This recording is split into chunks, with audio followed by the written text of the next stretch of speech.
Hi, thank you so much for clicking on this video. My name's Tamara. I am a homeschool mom of 3. I've been homeschooling for about 5 years now. I have a 5th grader, a 2nd grader, and a preschooler.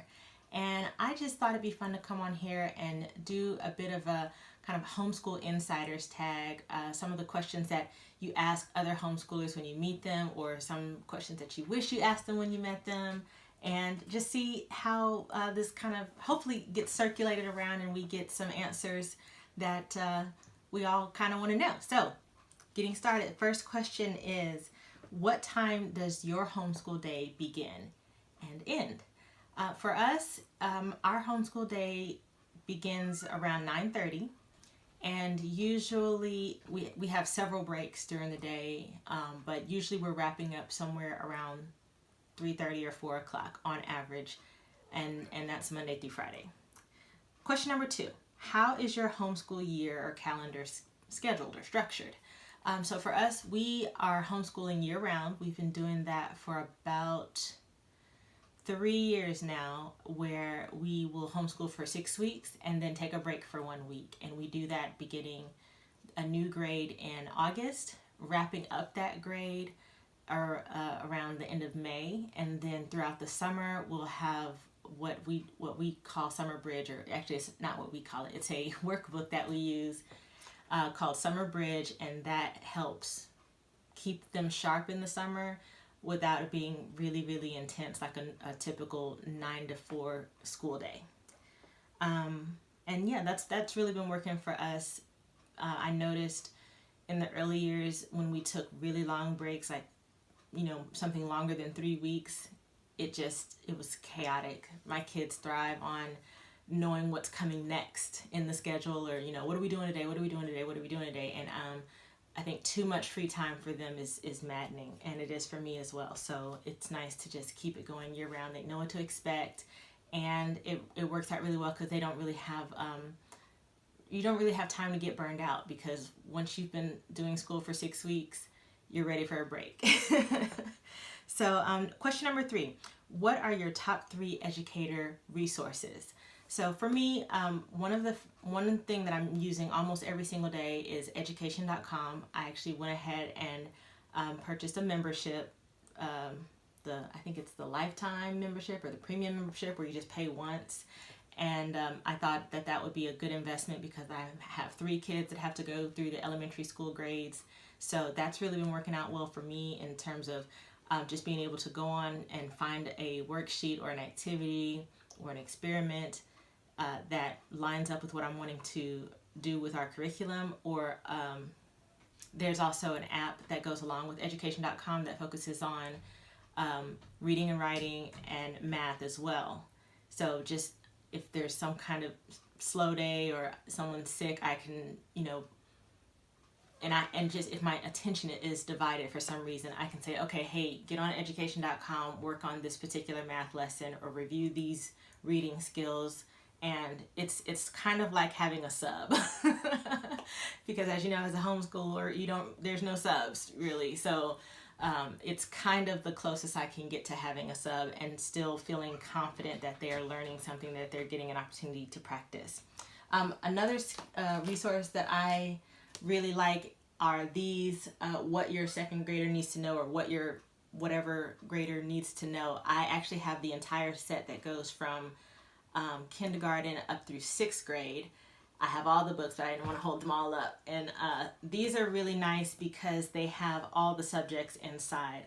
I don't think my camera is going to pick up all the details, but just every subject is in here. Language and literature is in here, history and geography, visual arts, music, math, and science.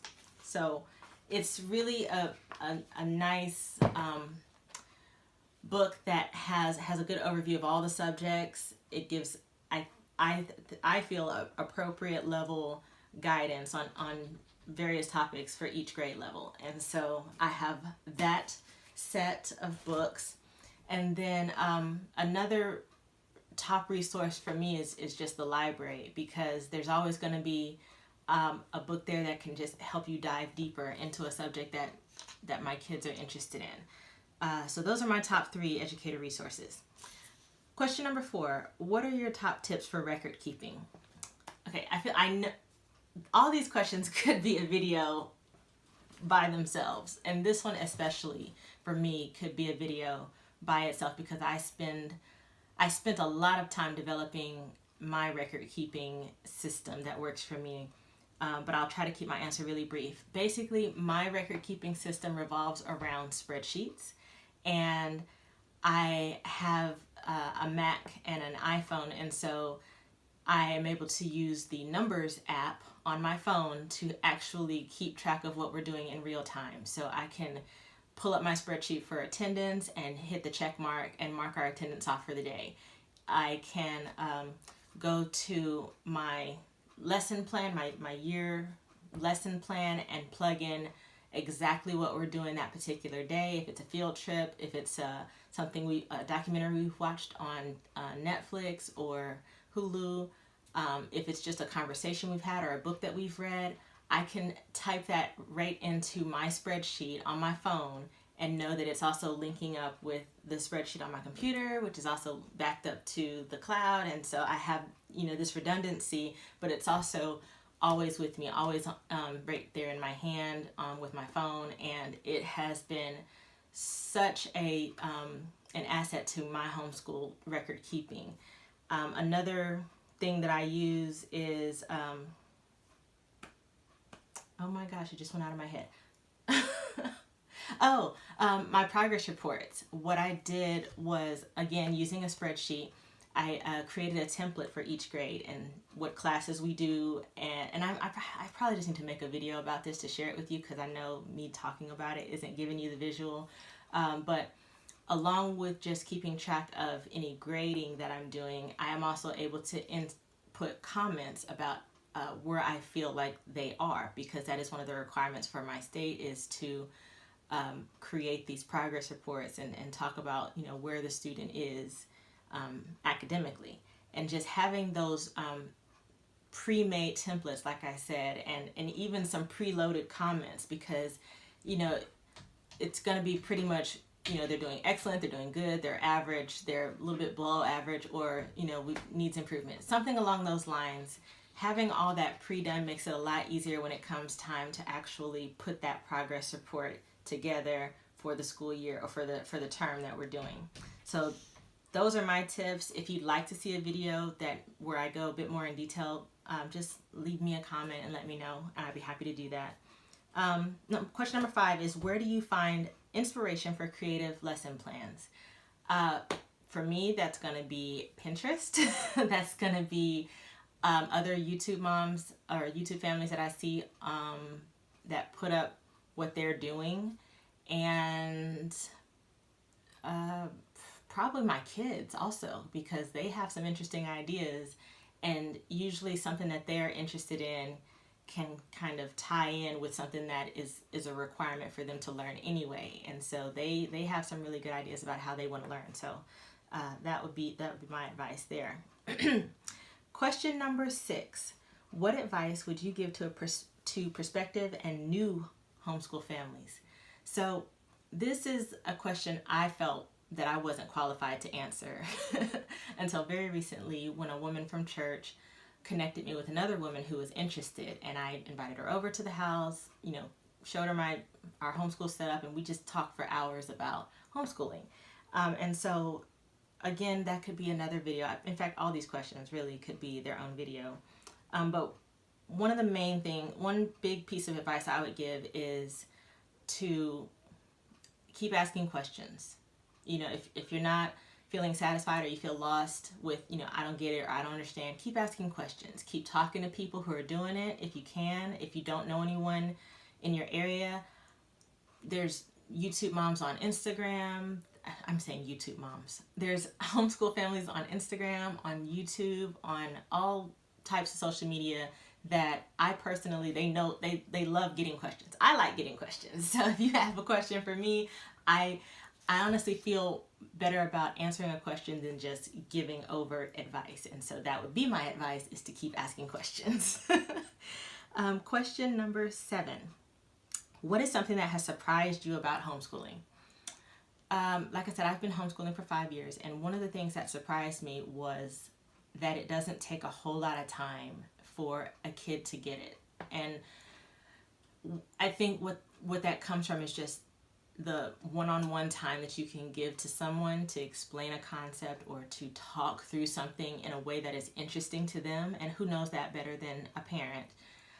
It really makes it easier for them to grasp. I can remember when my oldest was probably around first or second grade, she was very much into My Little Pony, and so I was able to use My Little Pony characters to help explain a math concept. And I know that that is not something that would have happened in public school. I mean, I have teachers in my family. I'm never going to say anything that disparages public school. I was educated in public school, but you just don't have the time to go to each child and ask, what are you interested in? Okay, let me explain it to you using those terms.